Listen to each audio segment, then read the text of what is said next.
Stimulus checks and stimulus payments are coming your way. Up to $8,000 of stimulus payments will be claimed by eligible Americans this month. Lawmakers across the nation are currently offering financial support to low and middle income households. So the crisis, everybody, has reached daily records, and this is making a huge impact on whether or not Congress decides to send out stimulus payments. So far, Nancy Pelosi and Chuck Schumer are in support of some weekly boosted unemployment benefits. They've talked about this. And the good news, everybody, is that there are other types of support that the government has been providing and is providing to those in need. States have also introduced extra crisis relief that people can claim. Like in Florida, people can claim $1,000 bonuses, specifically teachers. And the governor of Florida intends to use federal stimulus money to reward and incentivize 179,000 teachers across the state. Gavin Newsom also laid out his budget proposal, and it's projected that there will be $45.7 billion budget surplus for the year. And Indiana's residents will also receive a state-funded tax refund worth an estimated $125 each. That's when they file their 2021 taxes. So far, there's a new deadline to apply for a stimulus check worth around $1,100. Lawmakers are urging people that want to claim this extra stimulus money to take action on this and action on it now.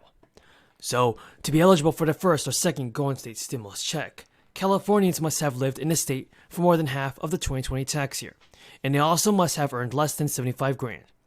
But friends, I know many of you still haven't received your Golden State stimulus check. Well, the good news is that there's still time to catch up on it.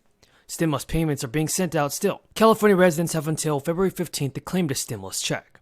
If you were eligible for both stimulus programs and applied for individual tax returns, you can file your return and still get the cash. What do you think about President Biden and his work on stimulus payments? Is he doing all that it takes? So according to the state senator of California, California's projected budget surplus was estimated around $45.7 billion, and the senator claims that the amount of money is enough to send every Californian a tax rebate of around $1,125 or $4,500 for a family of four. Stimulus checks are definitely possible because the surplus is likely to exceed California's constitutional limit. Thank you again for your support, and if you have any questions, feel free to leave them in the comments below, and I'll do my very best in answering them. But even the White House economic advisor told CNN that the Biden administration's agenda is designed to help ease price hikes and help meet prices to fall in January. And the approval numbers don't look great, and almost 6 in 10 Americans disapprove of Biden's handling of his presidency. That's according to a new CNN poll. But the IRS has also a new important message to anyone receiving stimulus checks. Thank you, Mr. Chairman. I didn't come here to talk about SALT, but since the ranking member raised it, let me just say, if I was Pennsylvania, I'd like the way things are. Pennsylvania gets $15 billion more from the federal treasury than it contributes to the federal treasury. So if we could do that, I'd be happy to make a deal with all of my colleagues who have a problem with SALT that we'll just get back whatever we send. And New Jersey would be very happy, because there are maker states like New Jersey that invest in education and research and development, in infrastructure that helps it drive the economy and sends billions to the federal treasury, more than it gets in return. So it's a maker state. And then there are those states that I call moocher states that get a lot more than it sends to the federal treasury. If you want to continue to have states that are maker states, that are blue chip states, that make money for the federal treasury, then just continue to ox the state and local property tax deduction, which is the longest-serving part of the federal code in terms of a deduction, and you will see those states be less of maker states so that you can continue to mooch off of it. But let me move to the more current issue of the time. There's no doubt that American families are feeling the pain of inflation as supply shortages have wreaked havoc on the world economy.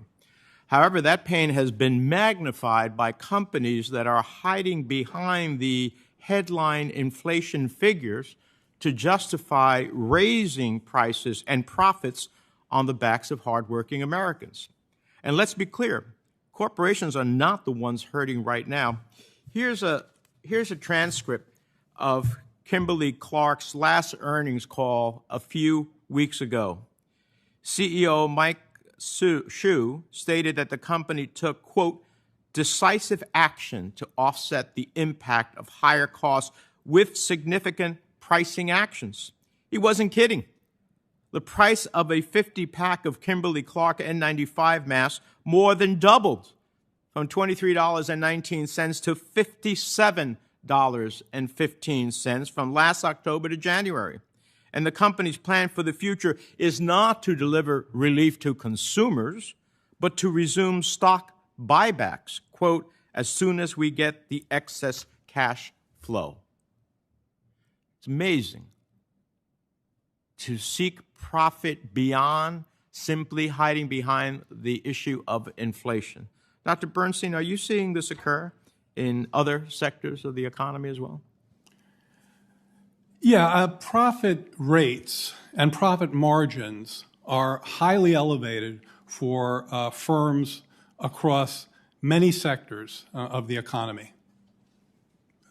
That's a short answer to your question. I guess putting that in the context of our discussion, and by the way, I did want to correct something that Senator Toomey said. Actually, while you're correct about the year-over-year numbers, last month, real wages actually beat inflation. But I wanted to talk about this in the context of wage growth and inflation. It is commonly argued that wage growth is a source of inflation. And that is potentially true based on a full set of other factors that contribute to inflation, including productivity growth and the share of national income that's going to labor or to profits.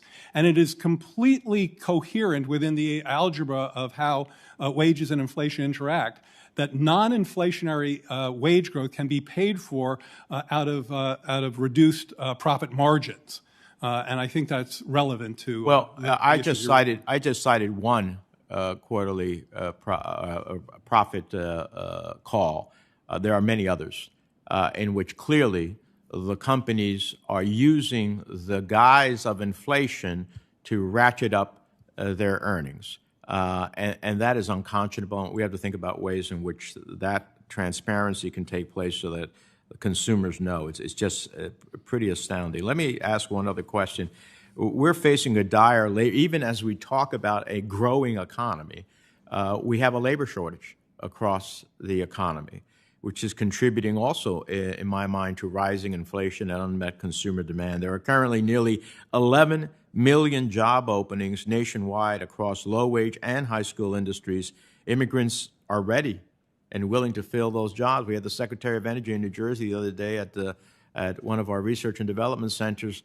The four of the 6 people who made presentations were clearly immigrants to the United States, leading the way in innovation.